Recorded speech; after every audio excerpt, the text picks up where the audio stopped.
It's the Riot Podcast, Tuesday, June 13th edition. How much heartbreak are you experiencing at the news of Pat Sajak retiring from Wheel of Fortune? Mine's minimal. Minimal? I haven't watched Wheel of Fortune. I don't know ever. You don't think you've ever watched it? I mean, I'm sure it's been on TV. I've never turned it on and been like... At your grandma's house? Maybe. There's been some great highlights, even as of late, that have come out of people just saying crazy stuff or totally failing. I have seen highlights. I've seen highlights of it. I have not watched like an episode of it. Although... I don't know if ever. You know, I will say, and Pat Sajak, gotta love him, but the highlights are rarely him doing something spectacular. Oh, no. It's always somebody else. But he has announced he is retiring. So at the end of this season of Wheel of Fortune, you ready for some replacement options? Let's do it. Let's see if we can jazz it up a little bit, right? All right, you want to jazz it up? Mix it up. How about we jazz it up with somebody that has been on the show just about as long as Pat Sajak has? Vanna White. I feel like, I don't know. If anybody could do it, though, I mean, she would know how to do it. Yeah, she's watched him do it for decades. If we take her out of her role, then we had to fill her role. There's just a lot of movement there. What about then? This is an obvious choice. LeVar Burton. He was in the news for Jeopardy, right? He really wanted to be the Jeopardy host and seemed very genuinely heartbroken that he did not get chosen for that. Well, wouldn't it feel kind of fake if he took this now? Kind of a runner-up type thing? Yeah, like if he takes the Wheel of Fortune one after he tried so hard to get Jeopardy. Yeah. It's like, how bad did this guy really want it, you know? It does kind of feel like you're trying to go out with your ex-girlfriend's best friend or something exactly. like that. It just seems like you really wanted a girlfriend. Like it's moving in right next door to her or something. Was it really Jeopardy or was it just any daytime television show or nighttime television show? How about this guy, John Michael Higgins? You would recognize him, I think, if you saw him. He's from the movie Yes Man. He also has hosted shows like America Says and Split Second and Celebrity Jeopardy. I recognize his face. Yeah. For me personally, he doesn't do a lot for me. I'm just not familiar enough with him hosting stuff to know. I wouldn't turn on the TV for him. Here's one that I like. This would be my personal choice. Scott Rogowski. If you want to take it a younger turn, he was the host of HQ Trivia, the app that was so popular for a while before it basically went under. He was great as that. I think he put a lot of effort into Wheel of Fortune. I think he'd switch it up, and then you actually would be seeing highlights of the host because he'd be cracking funny jokes. Young gun. Yeah. For me, meh. Not enough to get you in. Not enough to get me in. Wayne Brady. I do like Wayne Brady. He's hosted game shows before. I think Wayne Brady is funny. Let's make a deal. I'm for Wayne Brady. So far, he is my favorite. He's your favorite. And your options. Last choice, Michael Strahan. He also, top two there. Those are my top two. Those are your top two. Are they enough to get you to watch? You're going to start tuning into Wheel of Fortune if Michael Strahan becomes the host? I don't think so, personally. Is there anybody that could get you to tune into Wheel of Fortune? I'm sure there is. I don't know. I don't know if I can think of somebody outside of my head that could probably get me to tune in. Ana de Armas, maybe. If we're going for more of a attractive appeal, you're swinging it that way. So Michael Strahan's not attractive now. It's not that he's not attractive, just not as much for me. I know a lot of people are going to watch either way. It leads me to my next question, though, because there was a lot of complaints about Jeopardy. People all had their different opinions on who should be the host. They picked a host, and they kicked that host off. Now they have two hosts that people seem to dislike one and or both, many people. But yeah, Jeopardy still gets a ton of viewers. And but my question is, how long does somebody have to host something or be the face of something before they just can't be replaced, you know? Because Pat Sajak's been doing this for 40 years. Good question. At some point, do you just say, we can't do the show without him? He is the show. Oh, so you're saying should they just cancel Wheel of Fortune? Yeah. Or think about it in terms of bands, right? Sometimes you could have a band that has a singer for a long, long time, and then if that singer drops out, the band will keep going, and it doesn't feel right. It doesn't feel the same. It's like you can't call yourself this band. You can't call this Wheel of Fortune without Pat Sajak. You can't call yourself this band without this singer. And do you just have to hang it up and just say, you got to come up with something different? I don't know what the 40 correct years answer not is. long enough for that. That's a long time. 40 years is a long time for you to. I don't know though, because you don't want to end it. People love Wheel of Fortune. They want it to go on. Yeah, but I don't know. I Is don't know. Pat Sajak? Is he Wheel of Fortune? I think so. You think he's Wheel of Fortune? Are you saying it Fortune? You saying Wheel it of like Fortune. that? Wheel of Fortune. That's how I say it. Not technically wrong. It's my accent. Wheel of Fortune. So I was taught to say it. I'll tell you who's not going to be the announcer for Wheel of Fortune. It's not going to be me. Yeah. It's not going to be me. No, I feel like it's the game, though. People love the game. It doesn't matter, no matter who's hosting. Yeah, no matter who's hosting, I think they love the game. I think whoever hosts, as long as maybe Scott Rogowski wouldn't be a good choice because he'd make it too much, like, too different, where people just like the comforting aspect when you tune into Jeopardy or Wheel of Fortune. It's different, but it always feels the same. It's always the same, and you know the game, and when you tune into it, you know what you're expecting. So it has to be a Pat Sajak type. And Scott Rogowski definitely isn't that. Maybe Wayne Brady is. He just comes in, blends into the scenery just enough to just make it feel familiar. I'm sure it'll be somebody that we didn't even name. Yeah, probably. That's how it always goes. Well, good luck to Wheel of Fortune. I hope they find a new good host, and congrats to Pat Sajak on a wonderful long career. Great podcast today. We got a lot of good stuff. Tomorrow's Would You Rather Wednesday. Question is, would you rather go to a music festival with your best friend or go backstage for one concert with your best friend? Good question. Think about it and text in 8772 RadioU. Catch you next time. The only thing Isaiah loves more than the riot is himself. Someone who probably still lives with his mother and hates himself. You're listening to The Riot on Radio U. Playing video games could get you a job. Check this out. I've got a trucking company here, Schneider National. Schneider National is going through a difficult time because they've lost a lot of their workforce, a lot of their employees. The truck driving industry has seen a decrease of more than 80,000 truck drivers just in the month of May. That's a wild number. That seems like a lot to lose all at once. And so Schneider National getting creative with how they are trying to find new people to hire. They've started putting up billboards in the video game American Truck Simulator. So you're sitting there on your Xbox playing American Truck Simulator, and you would be driving down the road seeing billboards. Hey, Schneider National now hiring in real life. A good little advertisement. Submit your resume. Tell us how you're doing in this game, and maybe we'll hire you in real life. You can hit the real life open road. Doesn't sound like a terrible idea. I mean, if you're willing to play a truck driving simulator, it sounds like you would be open for that as a possible career path. What's the only thing that could be better is doing it in real life, right? I would think so. Although I would think that maybe truck driving in the simulator would be better because it's like sped up, right? Oh, go faster. Yeah. And there's not like union mandated nap breaks and stuff like that. And you can do it from like your couch. You can still shower in like your own home shower. There's a lot of sleep whenever you want. There's actually a lot of benefits to American Truck Simulator over the actual real life thing. But it did have me thinking, one, how do you think you would do as a truck driver?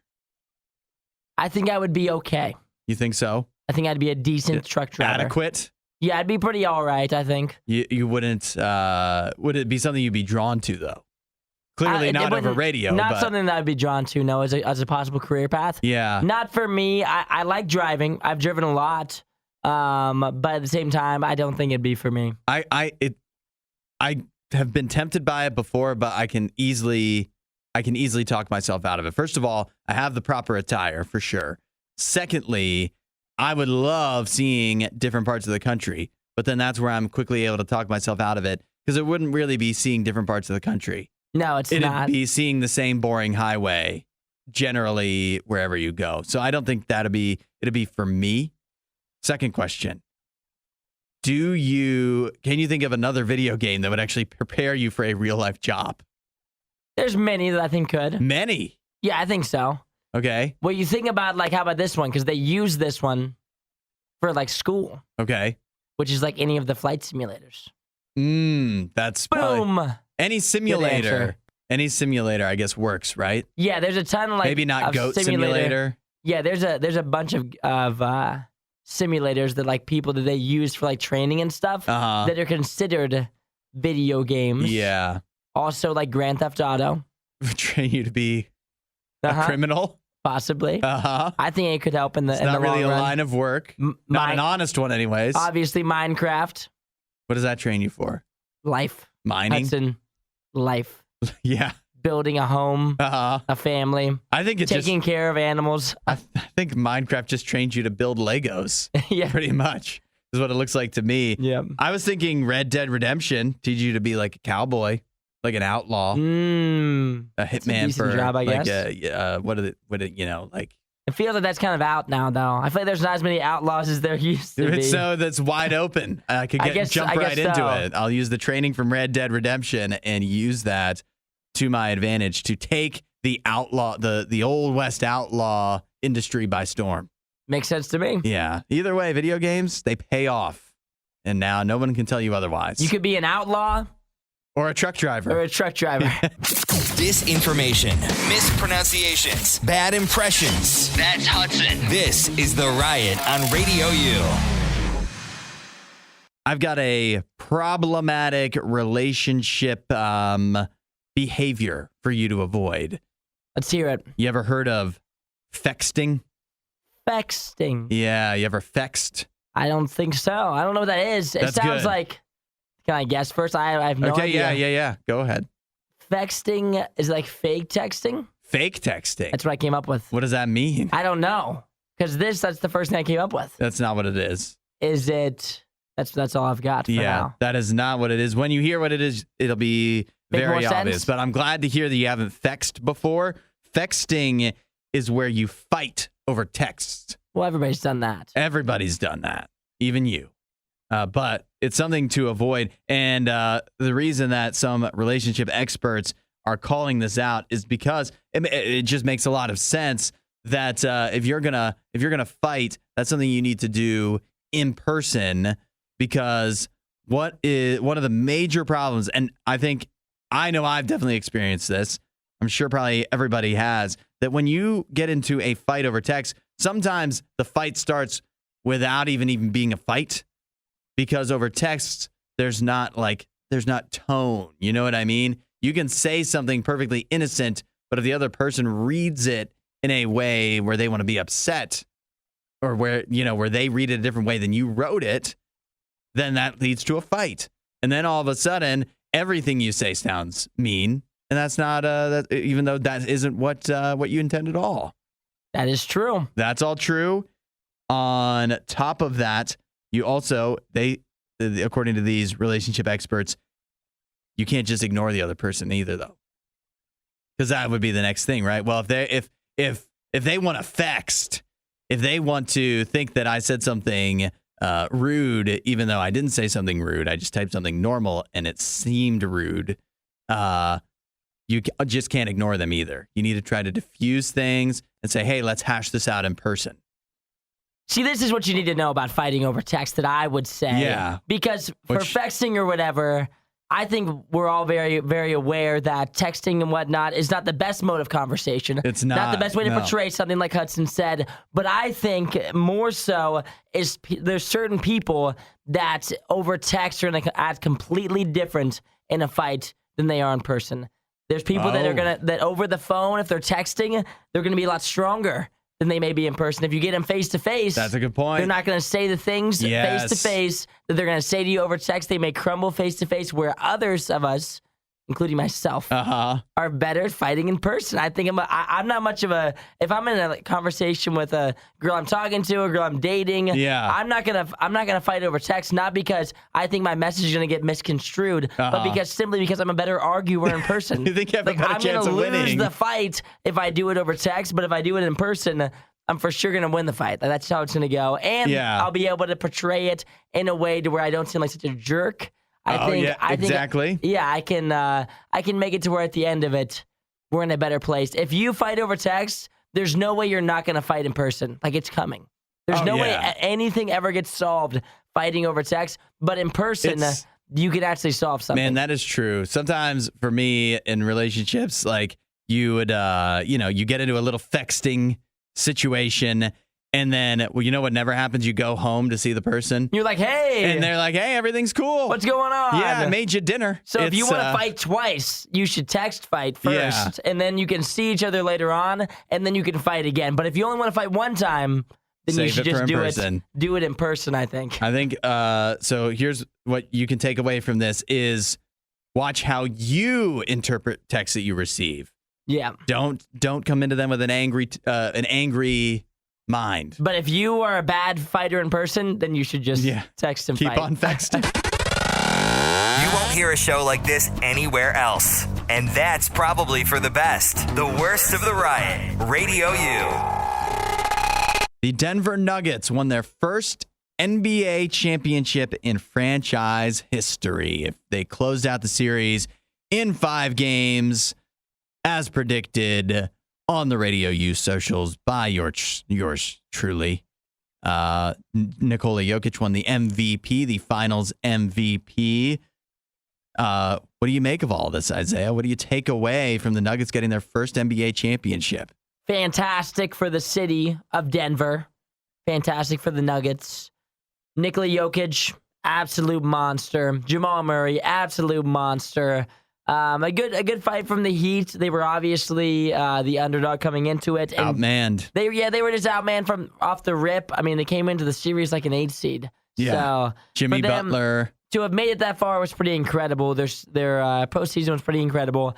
But the Nuggets this year they were just the best overall team in basketball by far. I mean, just over top to bottom, just fantastic performance. They would look so much better than everyone, and it really wasn't ever close. In any series that they played, they never dominant. There was never a series they were in where it didn't clearly look like they were going to win the series. Yeah. They which no other team could say. Well, clearly, because every other team wound up losing a series at some point or another. You do wonder how it would be different because there's a lot of talk about how Jimmy Butler, who was so great earlier on in the playoffs, the best player for the Heat, and he had been dealing with some possible lingering injuries. I don't want to hear it. Here into the finals. I don't want to hear it. It was 4-1. Yeah, no, but he put in some great performances and earlier on in the playoffs, and here in the finals was much more. He arguably wasn't even the best player on the floor for Miami, but nevertheless, don't take away anything from Denver because again, a dominant performance. Nikola Jokic, he won the Finals MVP. I like what he said. When he was being interviewed, he's from Serbia, and so he's really looking forward to going back to Serbia. Apparently, he spends the offseason with his horse's family and friends in Serbia, his home country of Serbia in Europe. And so it sounded like he was ready to go. And then they're like, Lisa Salter's interviewing. She was like, well, you got to stay till Thursday for the championship parade. And he's like, no, I need to go home now. What? You just ready to be done with work? Ready to get out of here. Yeah. Head home, relax. It's just work. It's just a task for him, it seems. And he just wants to hang out with his horses. So good on him. I find that very identifiable. Also, I'd like to circle back to my take before the finals that Nikola Jokic all time should be considered better than Kevin Durant now that he's got the finals. Can we agree on that? Have I won you over? Has he won you over? I don't think so yet. He's close. He's making his way. But I think if their careers ended today, Kevin Durant will be remembered far further along than Nikola Jokic would. And that's wrong. You think so? It's wrong. I don't know. I just don't think that people, like if you ask people 30 years from now, who would they remember, Kevin Durant or Nikola Jokic? I think they would lean, if both careers ended today, they would lean Kevin Durant, I think. Yeah, and that'd be a mistake. What can I say? I've got one more question for you, and actually this is for everybody. Text in at 8772 RadioU. NBA the season is over. The NHL, if you're a fan of that, may very well end tonight. The Vegas Golden Knights have a chance to win the Stanley Cup tonight. Find more Riot content online. riot.radiou.com. If I was to say to you, Isaiah, Mount Rushmore of movie directors, could you even come up with one? Steven Spielberg. Perfect. Boom. Well done. Isn't that pretty good? That's pretty good. But now you go. You go. Now I go to add to it. Yeah, add. Martin Scorsese. It's a good choice, right? Yeah, it's a good one. He's my fave. Let's see some of the other all-timers up there. You think like Quentin Tarantino's definitely. That's a good name. You go way back in time. Alfred Hitchcock is a big name. Francis Ford Coppola. George Lucas. There's a bunch of good ones. We could go on and on and on. But you know what's interesting? I particularly think of Martin Scorsese's got that new movie, Killers of the Flower Moon, coming out later this year. And he works with like some of the great actors. He works with them over and over again, like Leonardo DiCaprio, Robert De Niro, Al Pacino. Again, we could go on and on. And I think it's interesting when you think about movie directors, and you think about the great actors always want to work with the great directors, which doesn't exactly seem to make sense, right? Because the director's like the boss, and the great actors are like, you would think they know what they're doing because they're the best of the best, but they still want that director to guide them, to steer them in the right direction. When I think in many lines of work, a lot of people wind up disliking their boss. But if you really want to be great at something, you want to have a really great boss that can guide you in the right direction. And if you're not great at something yet, of course you want somebody to help you, because you can't just get there usually on your own. I think we all need a great director in our lives. We all need some direction, some help. And that's what God can be, because even if we think we're really, really good at life, we figured out a whole lot of it, we still need some direction. We still need some help. We still need some guidance along the way, and somebody that sees not just our role in it, but the entire picture. When you're talking about a director, they're not just worried about the actors. They're worried about the lighting and the filmography and the sound and all this other stuff, and they've got to keep all that together. That's what God's doing. He's not just keeping your life in order. He's helping everything stay in order. Jesus wants to help you. He wants to direct you through life, to give you that guidance you need, no matter how great at life you are. And all you need to do is ask for it. He's there, ready to work with you. Say, hey, Jesus, I want that. Show me how to get through life. Show me how to do it better. Then he will. If you want to know more, check out RadioU.com/free gift. Add a little riot to your Instagram feed. Follow @RadioU Official. The Riot. Radio U. The 6-second kiss rule is the idea that if you're in a relationship, you need to kiss the other person, your significant other, for at least 6 seconds consecutively to bring happiness to your relationship. You guys will be happier together and last longer and have a more fulfilling relationship if you can kiss for 6 seconds in a row every day. 6 seconds is a long time. It's probably long. It's a long kiss. You want to test it out? Should we don't have to kiss. We can just count to 6. I got the stopwatch ready. If you want, we'll just do dead silence for 6 seconds. Ready? Yeah, all right. If you're with your significant other, start kissing, right? Here we go. Now. We can't stay silent for 6 seconds. Oh, we can. Time. That was it? That was long. That was a long kiss, huh? That was a long kiss. Now I think about like my average kiss length, right? Because it's not 6 seconds. No. Like I'm not doing 6-second kisses. I'm doing probably like a 3. Maybe that's why your relationships haven't lasted. Maybe like a 4 if I'm feeling really crazy. Yeah. But 6 seconds is a long time. I feel like it's a little bit too long. Yeah. Some people might say. I think you gotta test it out, because this is a try, according to TikTok anyways, and some relationship experts off of TikTok as well, some marriage experts. This is a tried and true rule. Like there's actually science that backs it up, and that is that when you kiss for at least 6 seconds, that's what it will often take for your body to release oxytocin. We know oxytocin, that's like a feel-good chemical. So if you can kiss for 6 seconds straight, or they also say hug for 20 seconds straight. That's a long hug. That is a long hug. That's a really long hug. Yeah. Hug for 20 seconds? You wouldn't hug a stranger for 20 seconds. No chance you're hugging a stranger for 20 seconds. I don't even know if I hug for, like, if I'm saying goodbye to, like, say my sister came into town this weekend. You're not even hugging her for 6 seconds. When I said goodbye to her, I don't think we hugged for 6 seconds. No. So that's even long. This is difficult to achieve. No wonder we have so many relationships ending. because this is so difficult. And some people, like for me, I think I could do it. I could hug somebody for 20 seconds. Yeah. I could kiss somebody for 6 seconds. But there's people out there that we aren't considering that are pretty awkward people.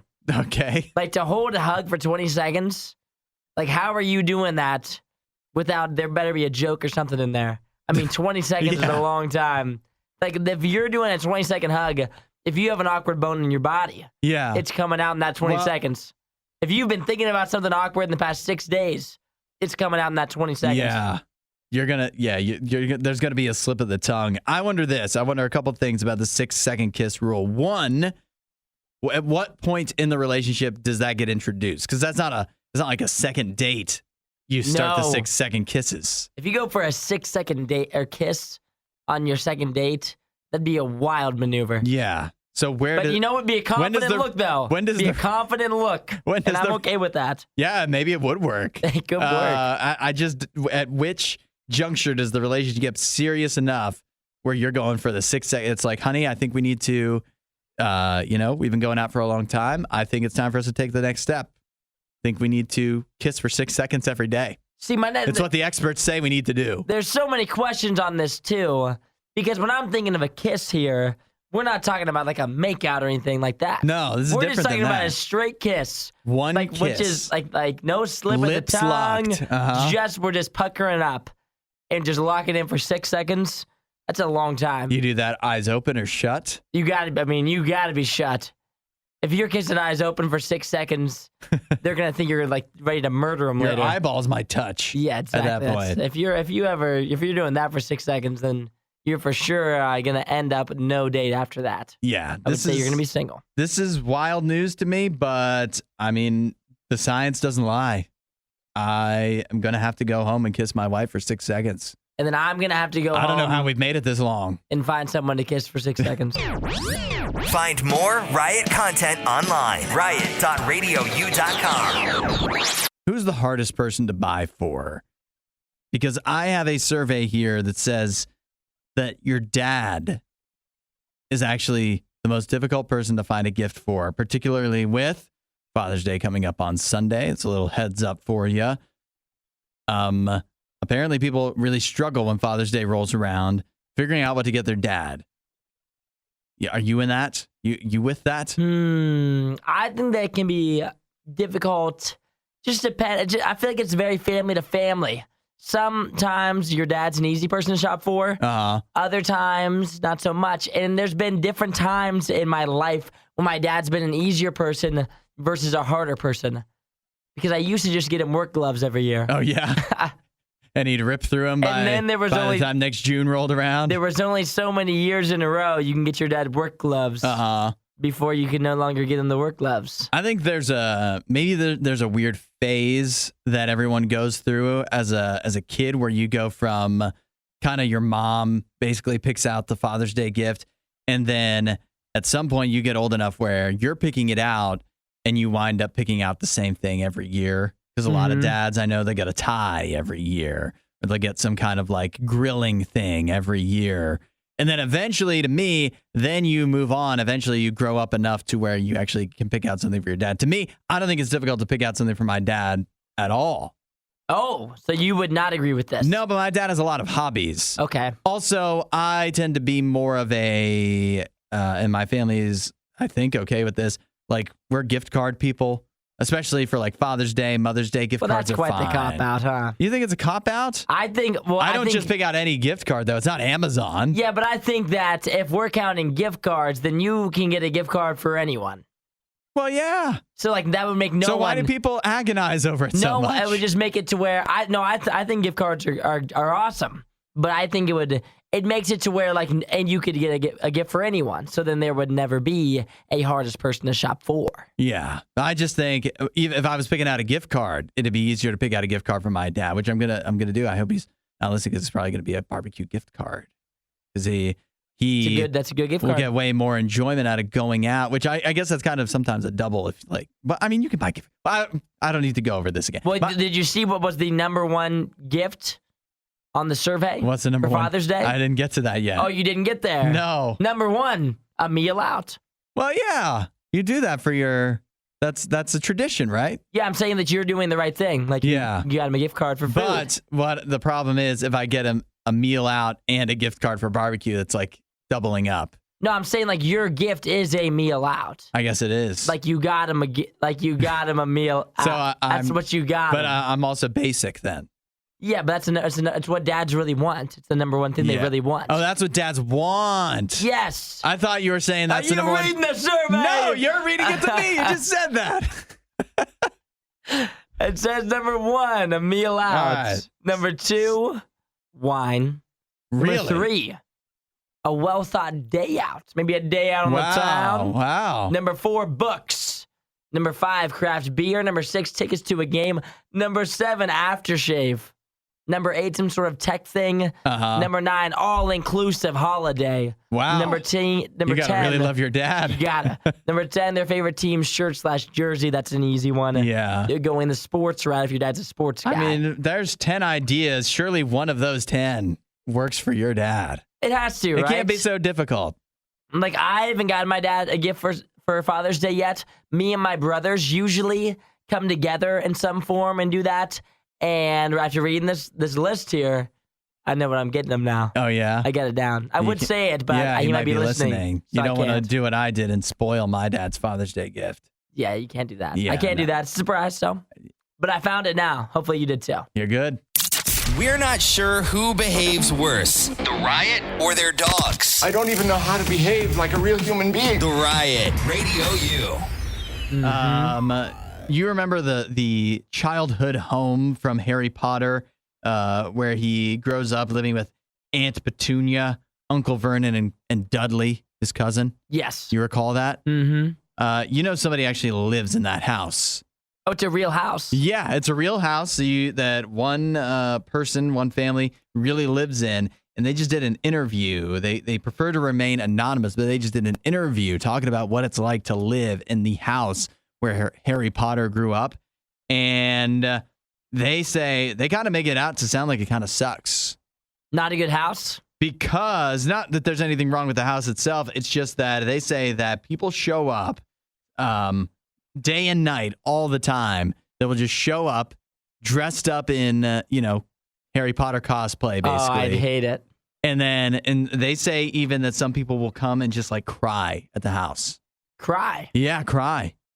Just of happiness that they saw it? I think there could be a range of emotions you could experience if you were really a Harry Potter fan growing up or whatever, and you'd come and you could cry because, happy that you finally experienced this, sad that your childhood is behind you perhaps, or sad for, just all the emotion that took place at that home. But nevertheless, people are showing up crying, and this person says it's just a day and night thing, that constantly carloads of people showing up at their house just to see the Harry Potter house. And think about too, people are going to actually come inside. Yeah. For sure. I think a lot of times with houses like these, they have to put up signage, whether you like it or not, that says don't try to come, don't step on the lawn, don't come to the door. This is as far as you can go, no trespassing, because they're just so inundated with people that want to come and cry, have some experience, or just take pictures for Instagram, whatever it is, that they have to really put up some very clear signage to deter people from overstepping. And even if you do that, people will still overstep. Oh, yeah. Because everybody thinks that they're special, right? So if I go and I think that I'm special, I'm going to go there and be could I be the one? You don't understand how much this means to me. I am the biggest Harry Potter fan. I would love to go inside your house. And if someone came to my door and said, "Can I come inside your house?" I would say, "Dude, I haven't even, my house is a mess. I have dishes in here. Yeah. My dog Jimmy stinks. You don't want to come in here. This is not a place for you to just waltz in. Yeah. It's a Tuesday. It's not like this is some day where people are coming to tour my house. This is just a normal Tuesday. But if you just got home. I stayed up late last night. If you had a house like this, though, that was a famous, here's what I don't understand is how you could be an owner of a home that's so iconic to so many people and get so many visitors and not be profiting off of that in some way. Yeah. Either, to me, clearly you must have had the house before Harry Potter came and filmed in it, right? And then what, you didn't think that when they came and filmed that it would be a big deal and all that it would bring towards you and this location. You didn't think people would figure it out. Well, maybe at the time when they asked him, they were like, this movie's probably going to flop anyway. Yeah. They had no idea I'll just what make they a were in quick store buck for. at that time. But I don't know. I feel like if it was me, if somebody comes and asks to film at my house for some big movie, I mean, it's Harry Potter. It was a big budget. You'd have to know that. I'd have like Fridays. Fridays would be like tour the Hudson house. They filmed this movie here. I'd be making some money off. Or I'd just sell the house because there would have to be a fan of the movie that would want to pay. They would want to buy it above market value. Yeah. So that's my 2 cents. I agree. I don't want to hear a lot of the complaining is basically what I'm saying. That doesn't feel bad for you. Even though they're knocking on their door at midnight. Even though Can I come inside? Yeah. Add a little riot to your Instagram feed. Follow @RadioU Official. The Riot. Radio U. This is interesting. Jets Pizza, a pizza chain. You're a fan of Jets, right? I like Jets. Yes, it's a little bit deeper dish. Detroit style. Yes. Is what they call it. I'm a fan of Jets as well. Jets is putting artificial intelligence to good use. They've used artificial intelligence to develop a new pizza to add to their menu for a limited time. Oh, a little bit of help with a little bit of creativity. Yeah, a little bit of creativity. The idea is, I guess, that, you know, I actually seen a lot of people using AI to develop recipes to varying success. See how this sounds to you if AI knows what will make a good pizza. It's the new ranch veggie pizza topped with mozzarella, feta, mushrooms, onions, green peppers, black olives, tomatoes, and of course, Jets Ranch. I would lean no for me personally on that, but I know that there are people that would like that. There's people that would like that. I don't feel like AI is breaking a lot of new ground. They've really just developed a salad with pizza crust. Yeah, it's just a veggie pizza. But I'm sure that people love ranch. People like trying to convince themselves that even though they're eating pizza, it's healthy. So I can see the draw of it. So then let's think about this. Can we think of something more creative than this AI chatbot that they use to develop this pizza? Can we come up with a better option for pizza?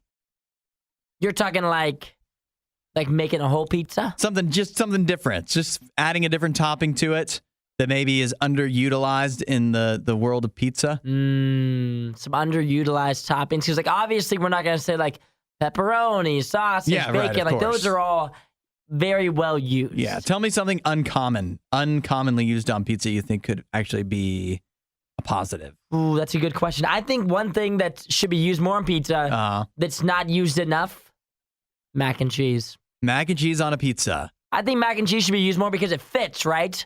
Like a cheese pizza, there's a lot of cheese in pizza. And then you get that mac on there. I don't really know what that is. That mac, that pasta. Yeah. And it's macaroni. That macaroni on there. I feel like that could improve a pizza. And then another layer of cheese. Yeah, and then you throw pepperonis on top or whatever you want. But I feel like there's a lot of cheesy pizzas. They're like, oh, we have the cheesiest pizzas. Or like, would you like extra cheese? But they're never like, do you want some mac and cheese on there? You want some pasta on there? Well, I believe you're familiar with CC's, the pizza buffet. Yes, I know That's CC's. the type of pizza you'd see there a lot. But they wouldn't do other toppings. It would just be the mac and cheese. Like the cheapest, nastiest mac and cheese you could imagine. And just pour it all over a pizza. Top it on there. Yeah, that's an idea. I'm not going to shut that down. I saw recently, I can't take full credit for this, but I saw somebody talking about dipping their pizza crust in Nutella. Really? Yeah, so you just eat just the crust? You just have whatever pizza you would have, but then you take the crust, once you get to the crustal region, and you go ahead and eat that with Nutella. So just bread and Nutella? That makes sense. I think, it makes a lot of sense. I think it's pretty wild. I think depending on a lot of pizzas, though, the crust can be a real weak point, and you need something to pump it up. And so if you have a Nutella stuffed crust, a peanut butter stuffed crust. So we're going to dessert pizza now. So yeah, but I think that peanut butter could go with a standard pizza. You could have a cheese pizza with peanut butter in the crust. Couldn't you? I feel like that'd be a wild change. Actually, though. You know what? The peanut butter would get all melty. It'd be a mess. Yeah, like so peanut butter. So you have to dip it. It had to be a side. Yeah, it had to be a side. If you're going from a pepperoni pizza to Nutella, I don't know. That's a wild jump. But I could say, it tastes good. Yeah. I wouldn't be opposed to it. That was like your last couple bites. I'm a big fan of the crust though, so it depends on the on the pizza. Some crust is great on its own. Obviously, cheese stuffed crust excellent, but you get some pizzas. The pizza itself can be okay, and then the crust is just disappointing. So you need something for it. 8772 Radio U if you've got an idea for an off the wall pizza topping, pizza improvement we could make. You won't hear a show like this anywhere else. And that's probably for the best. The Worst of the Riot. Radio U. But in the UK, there's a heat wave that they're experiencing right now. And when they say heat wave in the UK, they mean temperatures could top out at 86 degrees. Fahrenheit or Celsius? Fahrenheit, which sounds comical to us, but would it be so funny, a laughing matter, if it was 86 degrees and you didn't have air conditioning? That is hot. Apparently that's the case for many in the UK. It's not quite common to have air conditioning because it's much more generally moderate. 86 degrees is extreme for them. So if it didn't normally get to 86 degrees, I can see why you wouldn't normally need air conditioning. Wouldn't be worth it. So, but that said, people without air conditioning tried to find ways to beat the heat. This could be helpful for you as well if you want to save money on your air conditioning bill. One idea that people have come up with is soaking a towel in water. Okay. Freezing it. Cold. And then hanging it on your fan. Sounds like that would work. It does, doesn't it? It does sound like it would work. But some experts are saying that that is a very dangerous idea. They're saying two things. One, that the extra weight of the frozen towel could throw your fan off balance, thereby knocking it over, thereby, who knows? Obviously, the fan falling over, who knows what could happen? Who knows what could happen if you knock a box fan on the floor? Like, I mean, the whole place could come down.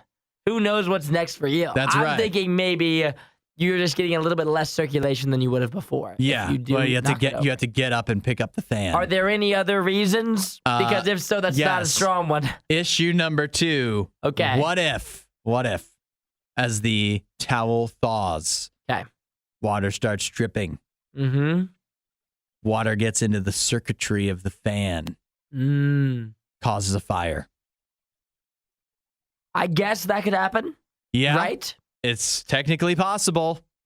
Experts on TikTok, this is a TikTok thing in the UK. Everybody's dealing with the heat wave. They're all sharing ways. Here's how I'm beating the heat with my frozen towel fan hack. And a bunch of people are like, yeah. But then there has to be a few experts jumping in that's like, what expert are you? Are you an expert of towels or box fans? The box fan experts? Actually, it's coming out. It's more dangerous to put a frozen towel on your fan. I guess they're British. It's more dangerous to put a frozen towel on your fan than it is to let your house get to 130 degrees because you don't have air conditioning. Yeah, like that doesn't make any sense to me. Like, yet again, who are these experts?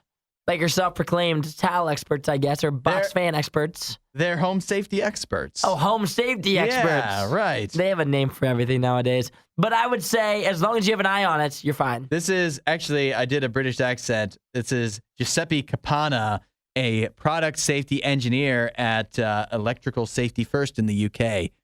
He's he's an electric safety. About safety.